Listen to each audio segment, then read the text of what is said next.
presidente do Supremo recebe governador eleito do Rio. Ele veio buscar apoio para ajudar a Polícia do Estado no combate à corrupção.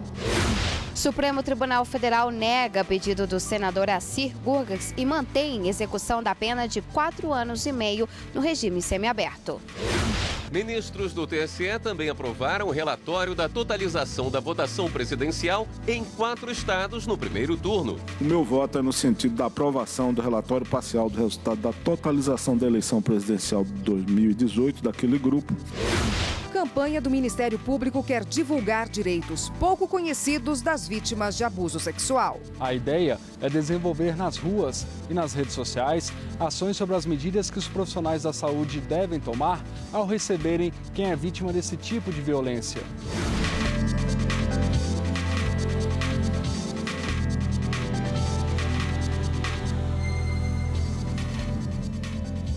Olá, boa noite. Boa noite para você. O Supremo Tribunal Federal começou a julgar hoje a legalidade da revista íntima de funcionários em empresas do estado do Rio Grande do Sul. Os ministros também negaram o pedido do senador Assir Gurgaks e mantiveram a execução da pena de 4 anos e meio do parlamentar em regime semiaberto. A repórter Carla Lucena acompanhou e ao vivo tem os detalhes para a gente. Boa noite, Carla. Olá, Érica. Boa noite para você. Boa noite a todos. O Supremo Tribunal Federal julgou então um pedido apresentado pela defesa do senador Assir Gurgaks, do Partido Democrático Trabalhista. A defesa queria que ficasse suspensa a condenação dele até que fosse julgada a ação de revisão criminal. Por maioria, então, hoje, 8-1, os ministros consideraram que não há ilegalidade na decisão da primeira turma que o condenou e mantiveram, então, a execução da pena dele, que começou em setembro. Vamos ver a reportagem. O senador foi condenado pela primeira turma do STF em fevereiro deste ano a 4 anos e meio de prisão no regime semiaberto. Assir Gurgaks responde por crime contra o sistema financeiro nacional. Entre 2003 e 2004, o senador obteve, mediante fraude, financiamento junto ao Banco da Amazônia. A finalidade era renovar a frota de ônibus de uma empresa de turismo da família dele. A defesa questionava a pena imposta ao parlamentar. Não há fundamento com toda a vênia para se elevar a pena a esse patamar. No STF, a maioria dos ministros considerou que não houve ilegalidade na decisão da primeira turma e a execução da pena foi mantida. Por compreender que a dosimetria da pena levada a efeito pela colenda da primeira turma não se distancia, prima facie, da jurisprudência desta Suprema Corte, entendo não ser o caso de antecipar a tutela. Não há aqui nenhuma ilegalidade flagrante que possibilite o que se pretende, que é tão somente uma revisão, uma reanálise das circunstâncias judiciais. O que se percebe claramente é uma tentativa de revisão, inclusive, sobretudo, de matéria fática e de como ela foi valorada. Esse não é um instrumento apto a fazer rever a dosimetria da pena. Não concebo tutela antecipada na rescisória e não concebo também tutela antecipada na revisão criminal. Não houve, digamos, excesso, não houve qualquer abuso, qualquer conduta desviante da primeira turma do Supremo Tribunal Federal. O ministro Ricardo Lewandowski foi o único a votar a favor do pedido do parlamentar. Nós temos que verificar, estudar uma forma de permitir que nas ações penais originárias o réu, o acusado, possa ter pleno acesso à justiça de acordo com aquilo que estabelece os pactos internacionais de proteção aos direitos humanos. Assir Gurgaks cumpre a pena no complexo penitenciário da Papuda, em Brasília. Desde outubro, ele pode ir ao Congresso e exercer o mandato de senador durante o dia, mas à noite deve voltar à prisão.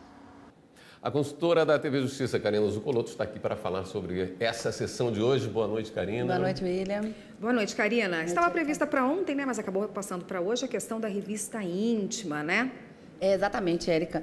Um questionamento acerca de uma lei do estado do Rio Grande do Sul que teria proibido essa revista íntima em empregados por parte de empresas que tenham sede ou filiais em todo o estado do Rio Grande do Sul, acabou sendo alvo de 2 ações diretas de inconstitucionalidade, cujo julgamento foi iniciado na sessão desta tarde no plenário do Supremo, mas interrompida em razão de um pedido de vista do ministro Dias Toffoli. Até durante o julgamento, Érica, o ministro Dias Toffoli havia preparado achou que daria tempo de julgar outros recursos extraordinários com sustentação oral já programada, mas os debates acabaram se alongando e esse foi o único tema da segunda parte da sessão plenária de hoje. Por 4 votos, 4 votos entenderam que a lei é inconstitucional, que haveria sim uma violação das normas do trabalho, já que a União apenas, diz a Constituição, compete a legislar sobre direito do trabalho e essa legislação, portanto, estaria a aviltar essa competência, usurpar a competência da União para legislar sobre direito do trabalho, mas outros 4 ministros acabaram seguindo o voto do ministro relator Edson Fachin, entendendo que não haveria qualquer tipo de violação, porque a norma ela é protetiva não só da dignidade da pessoa humana, como também da intimidade desses funcionários e desses empregados, e ela também acaba sendo contemplada na própria CLT. Então, não haveria inconstitucionalidade a ser estabelecida. Para o ministro Edson Fachin, só se poderia falar em constitucionalidade formal dessa lei, com essa violação, essa possível violação da competência privativa da União para legislar sobre o direito do trabalho, se porventura essa legislação adentrasse efetivamente na matéria do direito do trabalho, não é? Mas, ao contrário, como ele disse, protege a intimidade, ou se a legislação federal esgotasse toda a possibilidade, não permitindo que o Estado legislasse sobre a matéria. Então, como é uma matéria que vem ao encontro da legislação protetiva do trabalhador, ele não via qualquer inconstitucionalidade. O ministro Luiz Fux também, durante o seu voto, ele disse que na Constituição existem normas que são de reprodução obrigatória e outras que seriam normas de imitação. E se essa norma imita o que a lei federal já determina, não haveria inconstitucionalidade. E todos eles acabaram concordando que a norma materialmente não viola a Constituição porque ela protege justamente esses princípios fundamentais. E a grande discussão é saber se envolve ou não a matéria do direito do trabalho. Essa discussão deve ficar para um momento posterior, quando então o ministro Toffoli deve trazer esse julgamento mais uma vez para proferir o seu voto vista e, nesse caso, um voto de desempate, já que temos 4 votos a 4 até agora no plenário do Supremo. Uma curiosidade aqui, Karina, parece que hoje nós tivemos a estreia de um muito jovem advogado no plenário, né? E por sinal, William, ele fez uma brilhante sustentação oral da tribuna do Supremo, sustentando a inconstitucionalidade dessa lei do Estado do Rio Grande do Sul. Falou bonitinho demais. Eu dou aula de sustentação oral e eu fiquei encantada com a desenvoltura dele, assim como também os ministros que acabaram elogiando bastante o jovem advogado que começa a sua carreira logo no Supremo Tribunal Federal. Parabéns para ele. É direito. Exatamente. Bom, todos esses assuntos da sessão de hoje, da sessão de ontem, e no final de semana um programa plenário sendo tratado com mais profundidade, então. Exatamente. Matéria tributária ontem, revista íntima hoje e outros assuntos que a gente vai tratar também. E olha só, a gente estava falando desse jovem advogado, é justamente com ele que a gente vai falar agora. Nós vamos falar agora com a repórter Carla Lucena, voltar a falar com ela, que está lá com o jovem Matheus Costa Ribeiro. Com você, Carla. Érica, exatamente isso. E o doutor me explicou que ele é o advogado mais jovem em 189 anos da história do STF. Vamos então saber, doutor Matheus, como é que o senhor se sentiu ao falar aqui para os juízes, os magistrados da maior corte do país? Eu estava com a expectativa de que eu ficaria nervoso, mas eu fiquei feliz porque quando chegou a hora deu tudo certo. Sustentar é como bater um pênalti, né? Você treina, mas não tem como você treinar para a ansiedade do momento. Eu acho que eu não estava tão pronto para isso, mas acabou dando tudo certo. Eu fiquei muito feliz com o resultado. Apenas 18 anos, o resultado hoje ainda do caso em si não saiu. Estamos empatados, o pedido de vista do ministro Dias Toffoli. E a expectativa agora? A expectativa é que o ministro Dias Toffoli e os outros ministros que ainda não votaram, Carmen Lúcia e o ministro Gilmar, votem pela procedência da ADI, porque eu acho que os argumentos dos dois lados são bons, mas eu penso que o argumento pela procedência ele é mais forte. Por isso eu acho que no final das contas, depois desse pedido de vista, empate 4-4, essa tensão toda vai dar tudo certo e a ADI vai ser julgada procedente. Doutor Matheus, muito obrigada por sua participação aqui no Jornal da Justiça. E agora eu volto com você aí no estúdio. Érica. O presidente do Supremo Tribunal Federal e do Conselho Nacional de Justiça, o ministro Dias Toffoli, se reuniu hoje com os presidentes dos 27 tribunais de justiça do país. O encontro foi para discutir soluções para os problemas comuns a todos os estados e estimular a adoção de boas práticas como a conciliação. O presidente do STF e do CNJ chegou acompanhado do Corregedor Nacional de Justiça, Humberto Martins, e do presidente da Associação dos Magistrados Brasileiros, Jaime de Oliveira. Na reunião, disse que até o fim deste ano é preciso elaborar a pauta do primeiro semestre de 2019. Explicou que é necessário aumentar os processos solucionados por meio da conciliação. Nós temos hoje, na nossa Escola Superior da Magistratura, um núcleo que trata exatamente nesta construção de novos instrutores e, por via de consequência, conciliadores. Hoje no Maranhão nós temos mais de 50 conciliadores e o Maranhão nós temos 107 comarcas, todas elas hoje operando. Toffoli também pediu agilidade nos casos que envolvem crimes dolosos contra a vida. Falou que o número de homicídios ainda é alto no Brasil e que muitas vezes os inquéritos policiais e o Ministério Público nem mesmo apontam a autoria. E fica a impressão de que o Poder Judiciário não resolve esse tipo de crime. Outra questão abordada pelo atual presidente do STF foi a violência doméstica e, nesse sentido, pediu que os tribunais de justiça voltem a incluir como meta a punição rápida para os agressores.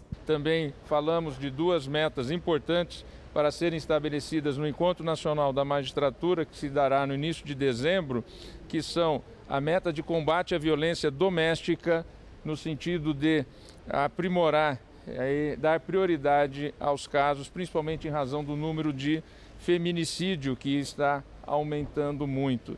Então isso é extremamente importante. Uma campanha do Ministério Público Federal para ajudar no atendimento às vítimas de abuso sexual. Infelizmente, no Brasil, a maioria ainda não conhece uma lei que trata dos cuidados especiais que os hospitais devem ter com quem sofreu esse tipo de crime.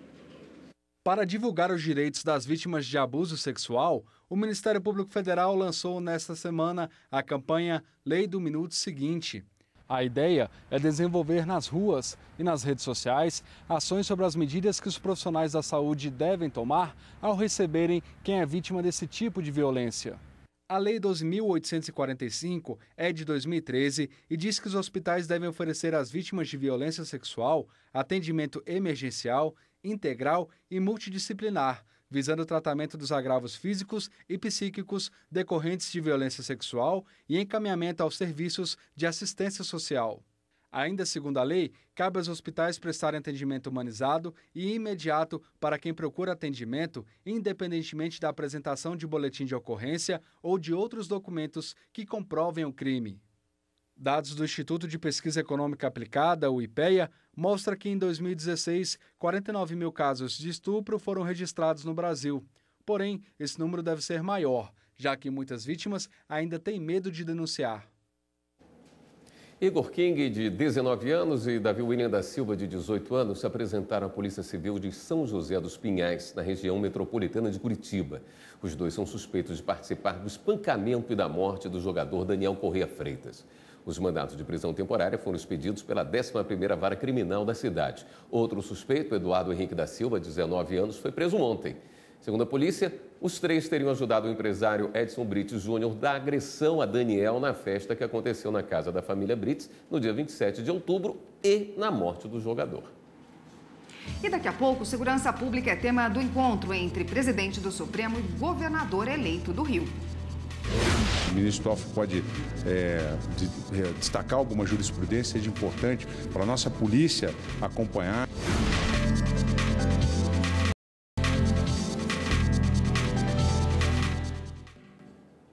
O governador eleito do Rio de Janeiro se encontrou hoje com o presidente do STF, o ministro Dias Toffoli. Wilson Witzel chegou acompanhado de assessores. O encontro durou cerca de 15 minutos. Segundo ele, foi apenas uma visita para se apresentar como governador eleito do Rio de Janeiro ao presidente do STF, ministro Dias Toffoli. Witzel espera que o Supremo possa ajudar no combate ao crime organizado no estado. O ministro Toffoli pode destacar alguma jurisprudência de importante para a nossa polícia acompanhar e fazer uma investigação melhor. O Supremo tem muita experiência aí no julgamento de causas envolvendo a corrupção e o crime organizado. A terceira turma do Superior Tribunal de Justiça condenou o jogador Dudu do Palmeiras a pagar R$25 mil em danos morais por agredir um árbitro na final do Campeonato Paulista em 2015. A repórter Samanta Peçanha, ao vivo, tem os detalhes para a gente. Boa noite, Samanta.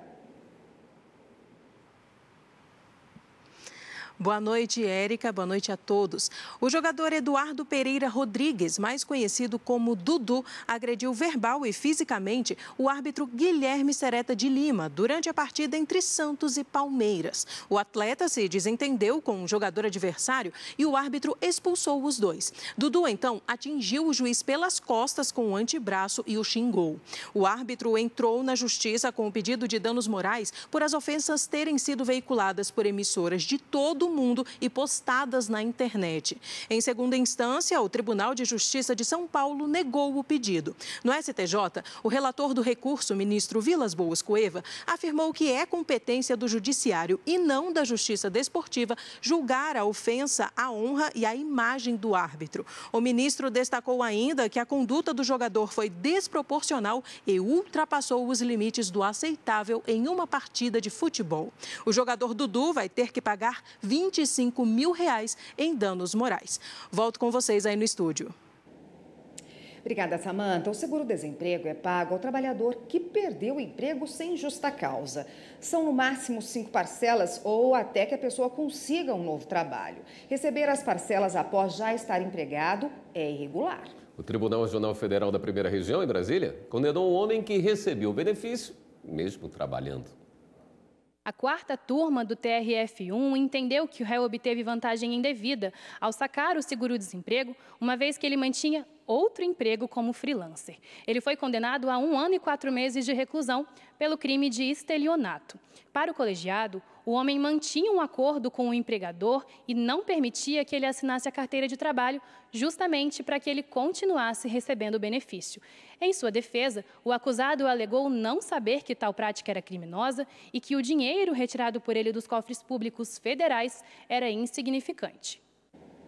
O Superior Tribunal de Justiça promove 2 importantes encontros sobre fraternidade e direito. Os eventos estão sendo transmitidos pelo canal do STJ no YouTube. Um momento de reflexão e demonstração concreta da fraternidade no sistema judiciário. Nesse contexto, o STJ promove o Congresso Nacional de Direito e Fraternidade, em parceria com a primeira edição do Congresso IEDF, para discutir o direito e a fraternidade. A fraternidade não é uma caridade. A fraternidade é algo muito mais significativo, que diz um estado de pensamento, um estado de espírito. E é através da fraternidade que esse país vai se conciliar, que esse país vai seguir a trilha da sua grandeza. Durante 3 dias, estudiosos, professores, magistrados, membros do Ministério Público, defensores, advogados e outros atores jurídicos vão apresentar experiências e propostas concretas de como aplicar a fraternidade no direito. Se fosse preciso designar uma palavra para resumir o espírito da Constituição de 1988, que acabou de completar 30 anos, fundadora do Estado Democrático do Direito brasileiro que temos hoje, eu diria exatamente, Reinaldo, que essa palavra é a fraternidade. Talvez se exprimêssemos a Constituição em todo o seu texto, todo o ideal ali colocado, em síntese, é a intenção de uma sociedade fraterna. Vista como um princípio constitucional, a fraternidade orienta a busca por soluções extrajudiciais em diversos segmentos. No Congresso, palestras e painéis discutem a aplicação da fraternidade nas disciplinas do direito e no sistema de justiça. O resgate da cultura do diálogo por meio da mediação e da conciliação também é defendido no evento. Essa realidade, ela já se faz presente no âmbito cível, através de um grande movimento nacional que o Judiciário Supremo e o Conselho Nacional de Justiça adotou com a ministra Ellen Grace Norfleet nos idos de 2005, 2006, que é o movimento da mediação e da conciliação consagrado pelo novo Código de Processo Civil como norma fundamental do procedimento civil ou criminal. Na conferência de hoje, o ex-presidente do Supremo Tribunal Federal, Aires Brito, destacou que a prática da fraternidade deve orientar os princípios do direito. Princípios são normas, são categorias jurídicas, são figuras de direito. E vem o que nos interessa mais de perto, artigo 3º, inciso 1º. Construir uma sociedade livre, justa e solidária. Onde se lê solidária é de se ler fraterna. Livre, justa e fraterna. O programa Link CNJ desta semana tem uma entrevista especial com o conselheiro Luciano Frota. Ele preside o Comitê Nacional Judicial de Enfrentamento ao Tráfico de Pessoas e ao Trabalho Semelhante à Escravidão e vai falar sobre as estratégias do comitê. Você vai ver também as decisões da última reunião plenária do CNJ. O Conselho abriu o processo disciplinar administrativo contra uma desembargadora e 2 juízes. O Link CNJ vai ao ar hoje às 9h30 da noite aqui na TV Justiça. E no próximo bloco, totalização da votação presidencial no primeiro turno do Grupo 5 aprovada. O ministro Og Fernandes foi o responsável por acompanhar os documentos relativos aos estados da Bahia, Pernambuco, Paraíba e de Santa Catarina.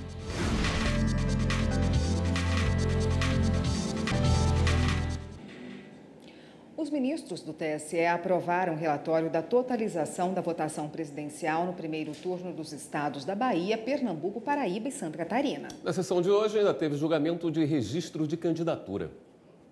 O plenário manteve o registro de candidatura à Câmara dos Deputados de Eduardo Bartolomeu Resch Pires. O Tribunal Regional Eleitoral de São Paulo entendeu que Eduardo estava inelegível, já que em 2016 fez uma doação para a campanha eleitoral acima do limite legal de 10% da arrecadação bruta do ano anterior. Mas para o relator do caso no TSE, ministro Tarcísio Vieira de Carvalho Neto, o valor doado pelo candidato não era o suficiente para influenciar na votação. Por isso, ele votou por manter o registro de Eduardo e, assim, afastar uma possível inelegibilidade. Conforme se verifica, ao menos na leitura que faço, o percentual do excesso doado em relação ao total arrecadado é um importante reforço, porém não subsídio central. Em caso de toda forma, é possível sopesar em juízo de razoabilidade e de proporcionalidade o equívoco da conclusão do regional, pois, não obstante a anotação feita, a candidata donatária, em termos de arrecadação, sequer se aproximou do limite então estabelecido na norma de regência. Os ministros do TSE também aprovaram o relatório da totalização da votação presidencial no primeiro turno do Grupo 5. O ministro Og Fernandes foi o responsável por acompanhar os documentos relativos aos estados da Bahia, Pernambuco, Paraíba e de Santa Catarina. Tendo em vista que não foi oferecida impugnação capaz de alterar o resultado da eleição presidencial nos estados do Grupo 5, o meu voto é no sentido da aprovação do relatório parcial do resultado da totalização da eleição presidencial de 2018 daquele grupo, relativamente ao primeiro turno das eleições, oferecido pela Secretaria de Tecnologia de Informação. Preocupado com a saúde dos servidores, o Tribunal Regional do Trabalho da Bahia lançou o projeto Saúde em Movimento. A iniciativa tem como objetivo melhorar o bem-estar físico e mental. José Sestelo é dentista e, além de cuidar da saúde bucal de seus pacientes, ele também se preocupa com os cuidados pessoais que exige sua profissão. A posição de trabalho, a coluna, a visão, a audição. E ao longo dos anos, esses riscos, a tendência é que eles vão se agravando, né? Então a gente tem que cuidar da saúde. Segundo o INSS, só em 2017 foram quase 200 mil trabalhadores afastados por 15 dias ou mais em decorrência de problemas na saúde ou lesões por acidente de trabalho. No TRT da Bahia, a prevenção e a qualidade de vida são o objetivo do projeto Saúde em Movimento. Palestras, música, pilates, aikido, corrida e caminhada ecológica deram oportunidade de interação e movimento aos magistrados e servidores que participaram do projeto. E agora chegou o momento de José se transformar de servidor para praticante de aikido. A gente vai também fazer a caminhada, ou seja, tudo que leva essa visão de saúde de uma forma geral, o bem-estar físico e mental. Já é cientificamente provado que a atividade musical ela produz muita serotonina e endorfina, que são os hormônios da felicidade e do prazer. Prevenir sempre foi melhor do que tratar. Cada um tem que tentar encontrar o que realmente lhe faz feliz. Vamos às últimas notícias. É hora do Giro na Rede.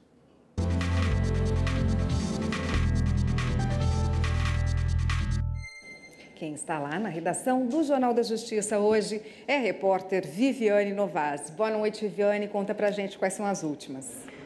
Oi, Érica. Boa noite a todos. Olha, a gente começa o giro com uma notícia aqui de Brasília. O ministro Edson Fachin, do Supremo Tribunal Federal, manteve a execução provisória da pena do ex-tesoureiro do Partido dos Trabalhadores, João Vacari Neto. Ele foi condenado pela Justiça Federal na Operação Lava Jato a 24 anos de prisão por corrupção passiva. E a 15ª Vara Federal determinou a retirada da tornozeleira eletrônica do ex-deputado Rodrigo Rocha Loures. Ele foi flagrado em São Paulo com uma mala de R$500 mil entregue por um executivo do grupo JIF. Esta decisão foi tomada com o fim da fase de instrução da ação penal contra ele por corrupção passiva. O juiz Jaime Sarinho entendeu que o ex-deputado não oferece risco ao andamento do processo e que a tornozeleira pode ser substituída por outras medidas, como o recolhimento domiciliar. E olha só o que as redes sociais podem fazer. A Justiça do Piauí determinou a prisão de Moacir Moura da Silva Júnior, acusado de matar 2 irmãos numa batida de carro no centro de Teresina em 2016.